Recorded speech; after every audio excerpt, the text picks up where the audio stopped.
Olá, querido irmão, é um prazer recebê-lo aqui no canal Vox Spiritualis, a voz do Espiritismo. Vamos continuar a leitura do primeiro capítulo, da primeira parte do livro, O Céu e o Inferno. Então, já deixe o like e se inscreva no canal para ser notificado de novos vídeos, e eleve seu pensamento a Deus. O Céu e o Inferno, por Allan Kardec, e Espíritos. Primeira parte, Doutrina. Capítulo 1, O Porvir, e o Nada. Há uma doutrina que se defende da pecha de materialista porque admite a existência de um princípio inteligente fora da matéria. É a da absorção no todo universal. Segundo esta doutrina, cada indivíduo assimila, ao nascer, uma parcela desse princípio, que constitui sua alma, e dá-lhe vida, inteligência e sentimento. Pela morte, esta alma volta ao foco comum e perde-se no infinito, qual gota d'água no oceano. Incontestavelmente esta doutrina é um passo adiantado sobre o puro materialismo, visto como admite alguma coisa, quando este nada admite. As consequências, porém, são exatamente as mesmas. Ser o homem imerso no nada ou no reservatório comum, é para ele a mesma coisa. Aniquilado ou perdendo a sua individualidade, é como se não existisse. As relações sociais nem por isso deixam de romper-se, e para sempre.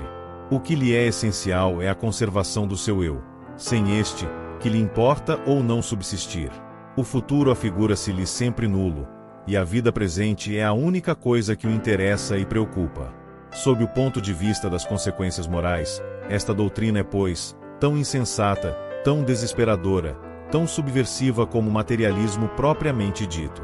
Pode-se, além disso, fazer esta objeção. Todas as gotas d'água tomadas ao oceano se assemelham e possuem idênticas propriedades como partes de um mesmo todo. Por que, pois, as almas tomadas ao grande oceano da inteligência universal tão pouco se assemelham? Porque o gênio e a estupidez, as mais sublimes virtudes e os vícios mais ignóbeis. Porque a bondade, a doçura, a mansuetude ao lado da maldade, da crueldade, da barbaria, como podem ser tão diferentes, entre si, as partes de um mesmo todo homogêneo? Dir-se-á que é a educação que a modifica? Neste caso, donde vêm as qualidades inatas, as inteligências precoces, os bons e maus instintos independentes de toda educação e tantas vezes em desarmonia com o meio no qual se desenvolvem? Não resta dúvida de que a educação modifica as qualidades intelectuais e morais da alma, mas aqui ocorre uma outra dificuldade. Quem dá a esta educação para fazê-la progredir? Outras almas que por sua origem comum não devem ser mais adiantadas. Além disso, reentrando a alma no todo universal de onde saiu, e havendo progredido durante a vida, leva-lhe um elemento mais perfeito. Daí se infere que esse todo se encontraria, pela continuação, profundamente modificado e melhorado. Assim, como se explica saírem incessantemente desse todo, almas ignorantes e perversas? Nesta doutrina, a fonte universal de inteligência que abastece as almas humanas é independente da divindade. Não é precisamente o panteísmo. O panteísmo propriamente dito considera o princípio universal de vida e de inteligência como constituindo a divindade. Deus é concomitantemente espírito e matéria. Todos os seres, todos os corpos da natureza compõem a divindade, da qual são as moléculas e os elementos constitutivos. Deus é o conjunto de todas as inteligências reunidas. Cada indivíduo, sendo uma parte do todo, é Deus ele próprio. Nenhum ser superior e independente rege o conjunto. O universo é uma imensa república sem chefe, ou antes, onde cada qual é chefe e com poder absoluto. A este sistema podem opor-se inumeráveis objeções, das quais são estas as principais. Não se podendo conceber divindade sem infinita perfeição, pergunta-se como um todo perfeito pode ser formado de partes tão imperfeitas, tendo necessidade de progredir? Devendo cada parte ser submetida à lei do progresso, força é convir que o próprio Deus deve progredir.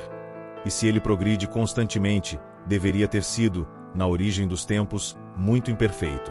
E como pôde um ser imperfeito, formado de ideias tão divergentes, conceber leis tão harmônicas, tão admiráveis de unidade, de sabedoria e previdência quais as que regem o universo? Se todas as almas são porções da divindade, todos concorreram para as leis da natureza. Como sucede, pois, que elas murmurem sem cessar contra essas leis que são obra sua? Uma teoria não pode ser aceita como verdadeira senão com a condição de satisfazer a razão e dar conta de todos os fatos que abrange. Se um só fato lhe trouxer um desmentido, é que não contém a verdade absoluta. Sob o ponto de vista moral, as consequências são igualmente ilógicas. Em primeiro lugar, é para as almas, tal como no sistema precedente, a absorção num todo e a perda da individualidade. Dado que se admita, consoante a opinião de alguns panteístas, que as almas conservem essa individualidade, Deus deixaria de ter vontade única para ser um composto de miríades de vontades divergentes. Além disso, sendo cada alma parte integrante da divindade, deixa de ser dominada por um poder superior. Não incorre em responsabilidade por seus atos bons ou maus. Soberana, não tendo interesse algum na prática do bem, ela pode praticar o mal impunemente. Ademais, estes sistemas não satisfazem nem a razão, nem a aspiração humanas. Deles decorrem dificuldades insuperáveis, pois são impotentes para resolver todas as questões de fato que suscitam. O homem tem, pois, 3 alternativas: o nada, a absorção ou a individualidade da alma antes e depois da morte. É para esta última crença que a lógica nos impele irresistivelmente, crença que tem formado a base de todas as religiões desde que o mundo existe. E se a lógica nos conduz à individualidade da alma, também nos aponta esta outra consequência. A sorte de cada alma deve depender das suas qualidades pessoais, pois seria irracional admitir que a alma atrasada do selvagem, como a do homem perverso, estivesse no nível da do sábio, do homem de bem.